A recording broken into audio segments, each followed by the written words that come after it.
को याद रखिए, गौदान और एकादशी। श्रीमद वल्लभाचार्य जी ने मायावत का खंडन करा था जगन्नाथपुरी में, और श्रीमद वल्लभाचार्य जी ने कहा था एकादशी मरने के बाद मत दो, एकादशी जीते जी दो। कहा था कि नहीं कहा था?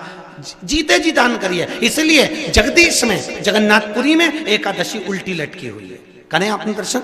जगदीश में एकादशी को उल्टा लटकाया। क्यों? क्योंकि वल्लभ ने कहा कि एकादशी जीते जी दो। कई पंडितों कहते हैं तुम्हारे दादाजी मर गए, जब 12वें का दिन होता है ना तो पंडित जी संकल्प छुड़ाते हैं, दो एकादशी। बड़े बेटे ने 5 दे दी, छोटी बहू ने 3 दे दी, उसने 2 दे दी, उसने 2 दे दी। तो क्या तुम्हारे दादाजी भिखारी थे जो तुम्हारी एकादशियां लेकर जाएंगे? और तुम कौन होते हो दादाजी को एकादशी देने वाले?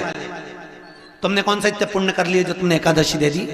एकादशी के दान की महत्वता श्रीमद वल्लभाचार्य जी ने कहा कि कोई व्यक्ति अगर खटिया पर सड़ रहा है, पलंग पर तड़प रहा है, हॉस्पिटल में पड़ा हुआ है, तो निवेदन है कि उसको देखने जाओ तो अपनी करी हुई एकादशी में से 2 एकादशी का दान उसको तुरंत दे दो। क्यों? तो जिससे उसको मोक्ष मिल जाए। एकादशी का व्रत ही में किया गया हमारा पाप कर्म है। हमने किसी जीव की हत्या करी है, हमने किसी को कष्ट प्रदान करा है, हमने किसी को अपशब्द कहा है, हमने किसी को ताने दिए, हमने किसी को आड़ा टेढ़ा कहा है, हमने किसी को गालियां दे दी है। मात्र एकादशी का व्रत ही कर लेने पर ये सारे जो दोष हैं वो समाप्त हो जाते हैं।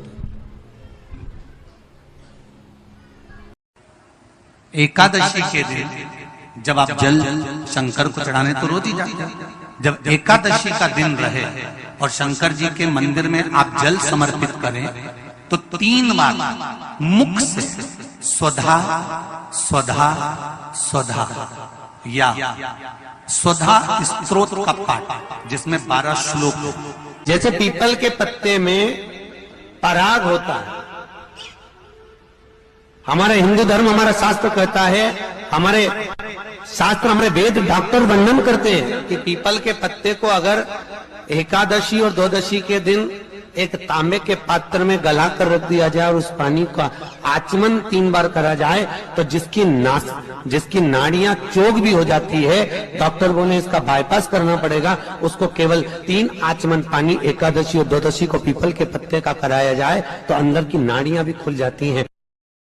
गंगा के जल में एकादशी के दिन 7 बेलपत्री डालकर जो नंदीश्वर भगवान अर्थात जो शंकर जी के शिवलिंग के सामने नंदी होता है, उस नंदी के चरण पर गंगा का जल चढ़ाकर बेलपत्री शिव पर समर्पित कर देता है, उसके घर में रुपया रुकना चालू हो जाता है, फिर वो गलत जगह पर नहीं। गंगा के जल में मिल जाए, मरने के बाद नहीं, क्योंकि मरने के बाद तो वो 10वें के दिन गरुड़ पुराण में लिखा है 10 दिन तक जीवात्मा घर की अटारी पे रहती है। कितने दिन? 10 दिन। 10 दिन के बाद जीवात्मा चली जाती है। कहां जाती है? उसको जहां जाना है। 3 दिन में उसको भोग भोगना पड़ता है जीवात्मा को। 3 दिन नरक का भोग भोगती है, उसके बाद स्वर्ग का भोग भोगती है। 18 दिन में ये प्रोसेस पूरी हो जाती है। कितने दिन? 18 दिन। 18 दिन के बाद में उस जीवात्मा को धान के खेत में पटका जाता है। किसके खेत में? धान के, चावल के खेत में। इसलिए कहते हैं एकादशी के दिन चावल मत खाओ। कहते कि नहीं कहते? और क्या कहते हैं? द्वादशी के दिन चावल खाना जरूरी है। एकादशी का पालना करना है तो द्वादशी को चावल का 1 ग्रास खाओ, तब द्वादशी को चावल खाओगे तो एकादशी लगेगी। चावल नहीं खाओगे तो एकादशी नहीं लगेगी। द्वादशी को चावल खाना जरूरी है। क्यों कहते हैं? क्योंकि धान के खेत में जीव को छोड़ा जाता है, उस धान के खेत में, चावल के खेत में जीवात्मा रहती है। उसको चिड़िया खाती है तो चिड़िया के रूप में जन्म लेता है, मनुष्य खाता है तो मनुष्य के रूप में जन्म लेता है। इसलिए एकादशी के दिन चावल नहीं खाया जाता, क्योंकि एकादशी के दिन हम चावल खाएंगे तो जीव हत्या का दोष लग जाएगा। फिर कब खाना है? द्वादशी के दिन। द्वादशी के दिन क्यों खाया जाता है? क्योंकि हम एकादशी के व्रत करे रहते हैं और पहला घासा जब चावल का खाते हैं तो अपनी करी हुई एकादशी का पुण्य, जितने जीव हमारे मुंह में जाते हैं उनको उसका पुण्य मिल जाता है और उनका फिर जन्म नहीं होता, वो तर जाते हैं, उनको एकादशी का भाग मिल जाता है। इसलिए कहते हैं एकादशी को चावल मत खाओ, पर द्वादशी को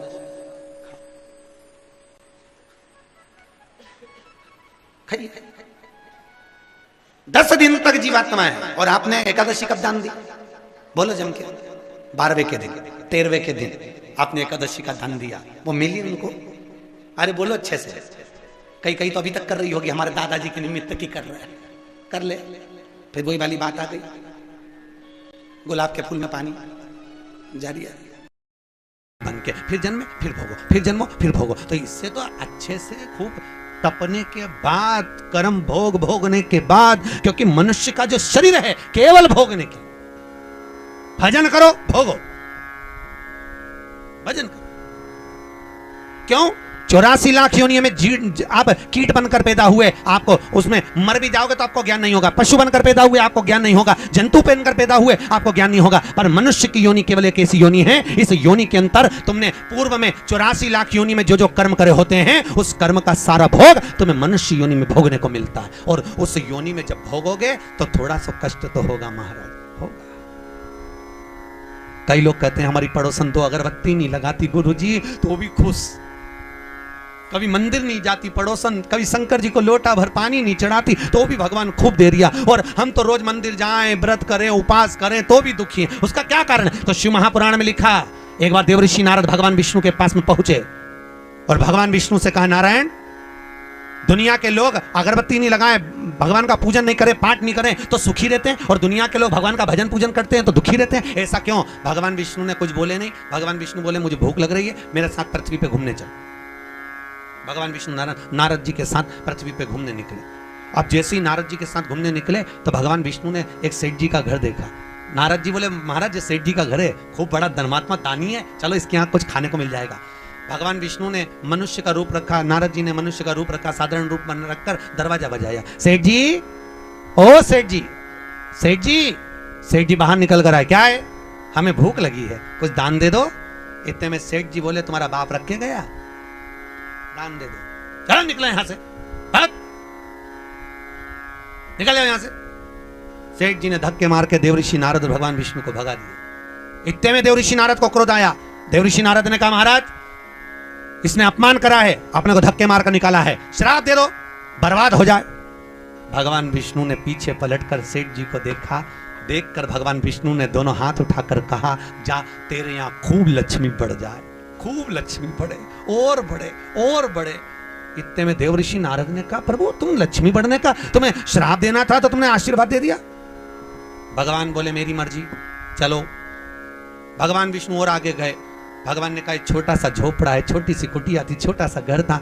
भगवान ने कहा, यहाँ देख कुछ मिल जाए। देवऋषि नारद ने आवाज लगाई, माता, बाबा भूख लगी है। अंदर से एक बूढ़ी माँ निकल कर बाहर आई, आओ बाबा अंदर बैठो। दो आसन लगाए, भगवान विष्णु और देवऋषि नारद को बिठाया। माता जी ने कहा, बाबा क्या चाहिए? हमें भूख लगी है। माँ बोली, बाबा मेरे यहाँ खाने का तो कुछ नहीं है, एक गाय है, गाय दूध देती है, हम उसका ही पालन करते हैं, आपको मैं दूध ला कर देती हूँ। माता जी ने पानी पिलाया, दूध लाकर देवऋषि नारद भगवान विष्णु को दिया। महाराज मेरी गाय इतनी बढ़िया है, बस वो दूध देती है। भगवान ने दूध पिया, देवऋषि नारद ने दूध पिया, भगवान चल दिए। इतने में देवऋषि नारद बोले, प्रभु कितनी अच्छी अम्मा है, कितनी अच्छी आई है, कितनी अच्छी माता है, आशीर्वाद दो भगवान, इसको खूब आशीर्वाद दो, ये खूब दान करती रहे, पुण्य करती रहे। इतने में तुरंत भगवान विष्णु ने पीछे पलट कर देखा, पलट कर देखकर आशीर्वाद देते समय भगवान विष्णु ने कहा, जा तेरी गाय मर जाए। भगवान विष्णु ने हाथ ऊंचा कर कहा, तेरी गाय मर जाए, और भगवान चल। जैसे ही चले इतने में देवऋषि नारद को क्रोध आ गया। देवऋषि नारद ने कहा, भगवान वो सेठ जी ने तुम्हारा अपमान करा, धक्के मारकर निकाला, और उसको कह रहे हो कि लक्ष्मी बढ़ जा, और वो उसने दूध पिलाया तुमको, सेवा करी, और उसको कह कि गाय मर जा, ऐसा क्यों? भगवान विष्णु ने कहा, देवऋषि नारद तुम समझोगे नहीं, ये जो माँ है ना, इसने मेरी सेवा करी, ये मुझे भजती है, मेरा भजन करती है, मेरा स्मरण करती है। मैं चाहता हूं कि ये मरने के बाद वापिस जन्म ना ले, और जन्म ना ले मेरे पास आकर मेरे संग में, मेरे साथ वैकुंठ में रहे, मैं ये चाहता हूं। पर करूं क्या? देवऋषि नारद ये जब मरेगी ना तो मरते समय इसको लगेगा कि मेरी गाय ना जाने कोई कसाई ना ले जाए, मेरी गाय कोई उठाकर ना ले जाए, मेरी गाय कट ना जाए। मरते समय इसका ध्यान गाय में लगा रहेगा, तो गाय में लगा रहेगा तो मरने के बाद ये गाय का जन्म पाएगी, फिर उलझी की उलझी रह जाएगी, वैकुंठ नहीं आ पाएगी। इसलिए मैंने इसके मरने से पहले इसकी गाय को मार दिया, जिससे ये मेरे धाम में आराम से आ जाए। और प्रभु आपने उस सेठ जी को लक्ष्मी बढ़ने का आशीर्वाद क्यों दिया कि और लक्ष्मी बढ़े और धन बढ़े?